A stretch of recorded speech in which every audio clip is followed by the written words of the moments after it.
naturally, we will continue to enjoy growth. Kaya may awa ang Diyos. Kaya sa inyo lahat dito, huwag niyo akong ipapahiya. Pagka nakapasok na kayo sa trabaho, o bigyan niyo ng daman ang inyong sarili, dignidad, and you make sure to yourself. Ako, kung sabihin niyo sa sarili niyo, pagkay may hanap buhay na. Ako, mamamayan ng Luzon ng Maynila.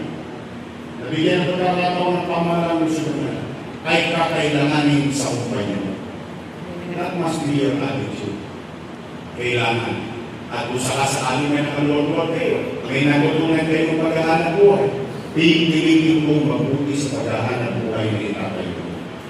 So, yun ang gusto kong mensahe sa inyo ngayong Pasko, na may awa ang Diyos. Pag nagtuloy-tuloy ito, lalago ang lungsod ng Maynila.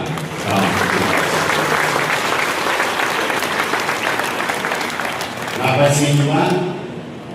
Kahit wala tayong pera, si Judith, panay ng bisita sa akin.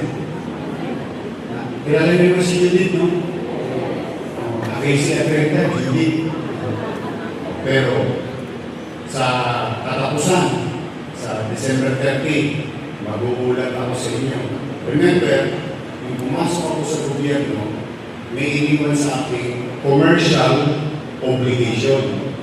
Ang commercial obligation, hindi yan utang na katulad sa bangko. Ito ay utang kasi may manubang. Parang may utang siya kasi hindi ka biniharap. Anong tawag doon? Manunuba. Tama ba? And I don't want that kind of impression for our city. So, even though it is done in the past, to heal is to cure. To cure is to act.